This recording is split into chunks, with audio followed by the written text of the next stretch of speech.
O senador Randolfo Rodrigues protocolou o requerimento para a criação de uma comissão parlamentar de inquérito para investigar supostas irregularidades no Ministério da Educação. O pedido foi entregue na Secretaria-Geral da Mesa do Senado.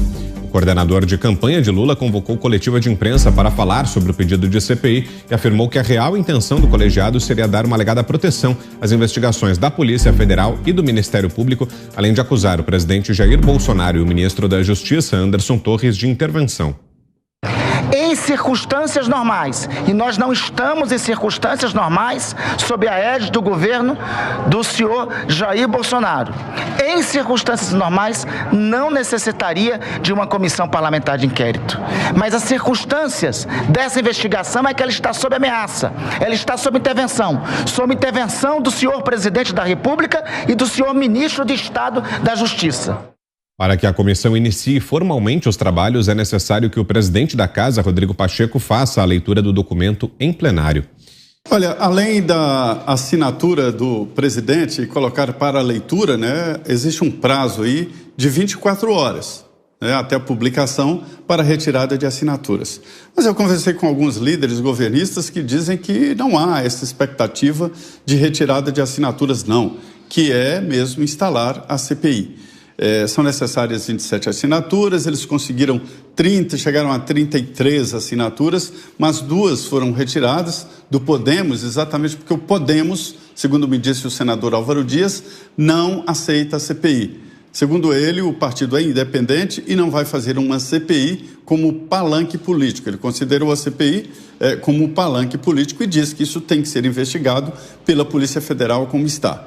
Portanto, a CPI deve ser instalada, vai ser instalada depois, vai funcionar só depois do recesso parlamentar, ou seja, em agosto, em pleno processo eleitoral. Quem participar desta CPI não pode participar de campanha, porque uma CPI exige presença física aqui em Brasília, exige uma presença em plenário, é muito complicado. Randolfo Rodrigues vai ter, por exemplo, que sair da coordenação da campanha do ex-presidente Lula. Talvez seja um grande trunfo desta CPI, seria exatamente a saída de Randolfo da campanha do Lula, para o Lula, bom para o Lula, E, enfim, a CPI deve mesmo ser instalada e será uma batalha política. Me informaram também líderes que estão trabalhando para evitar o que aconteceu naquela CPI da pandemia, onde a oposição dominou o plenário. O governo cochilou, os governistas lá, e aí todas as indicações foram de adversários. Agora não, os partidos vão exigir a participação também de governistas e haverá o trabalho da CPI em pleno processo eleitoral. Mas é evidente, se trata até tecnicamente de uma CPI, se trata de uma investigação política, é uma arma da minoria do Congresso Nacional, mas vai ficar atrás, vai ficar devendo, porque a investigação já está lá na frente e feita pela Polícia Federal.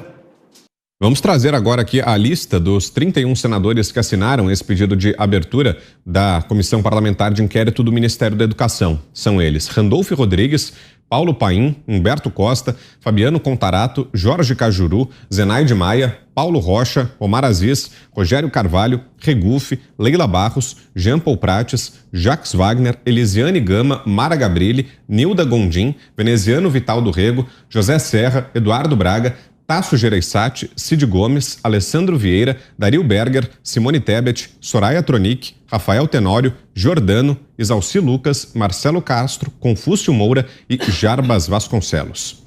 Que graça, né? Nenhum deles protesta contra a libertação de um ladrão, lavador de dinheiro em campanha para a presidência como o Lula. Eles não enxergam nada lá.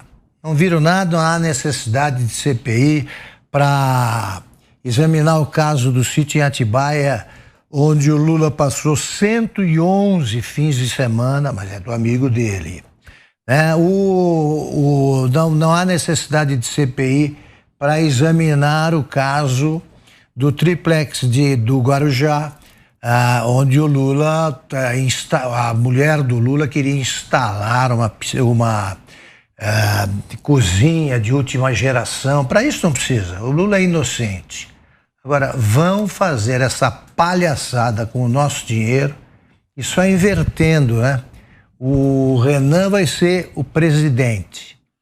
E o Castrato, aí a voz de Castrato, vai ser o relator. Já pensou ouvir um relatório inteiro com essa voz? Não é brincadeira. Agora ele está saindo do cargo de coordenador da campanha do Lula, que ele nunca ocupou. O Lula faz o que quer, vai dar confiança para esse cara. Esse cara aí vai viver os últimos 4 anos dele no Senado. Ele não precisa disputar a eleição, né? A reeleição. Sorte dele. O Renan também. O Renan está ajudando a campanha do filho. É melhor que saia. Que o Renan tira voto até do filho em Alagoas. Agora eles vão se exibir e entram nessa, o Serra, Tasso. O que eles querem investigar? Investigar o quê?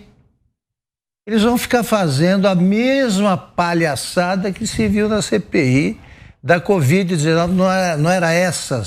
Não eram essas conclusões do Renan que seriam examinadas por tribunais internacionais? Não viajaram para lugar nenhum, nem para Costa Rica, que é logo aí, dá para ir a pé. Não investigaram nada porque não há nada a investigar, pois eles voltam com o mesmo espetáculo triste.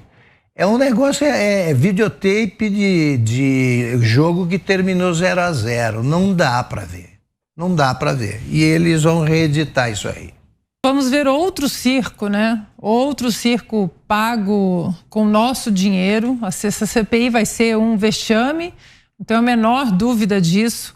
Agora, fica o recado aí para o Randolph que nós vamos nos divertir muito. Eu vou me divertir muito, viu, Augusto? Claro, a Ana vai ver todos, vai ficar anotando como ela fez a CPI. Vou fazer o arquivo, como eu tenho o arquivo da CPI da Covid, por datas, o que todos falaram, dá para fazer um livro.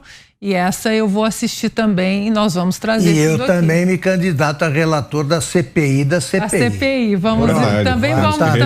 também vamos instaurar outra CPI aqui, outra né, CPI. Augusto? Pronto. E eu acho que foi muita coincidência, né? Uma coincidência que em março essa CPI não saiu e agora, diante de uma prisão bastante estranha, aí decretada pelo juiz Renato Coelho Borelli, né? Uma prisão decretada ao ministro, depois com a soltura proferida pelo desembargador Ney Belo, que disse o seguinte: como o próprio nome já indica, a prisão preventiva serve para prevenir, não para punir. Serve para proteger e não para retribuir o mal porventura feito. O desembargador Ney Belo disse quando mandou soltar aí o ex-ministro da Educação. Então é tudo muito estranho.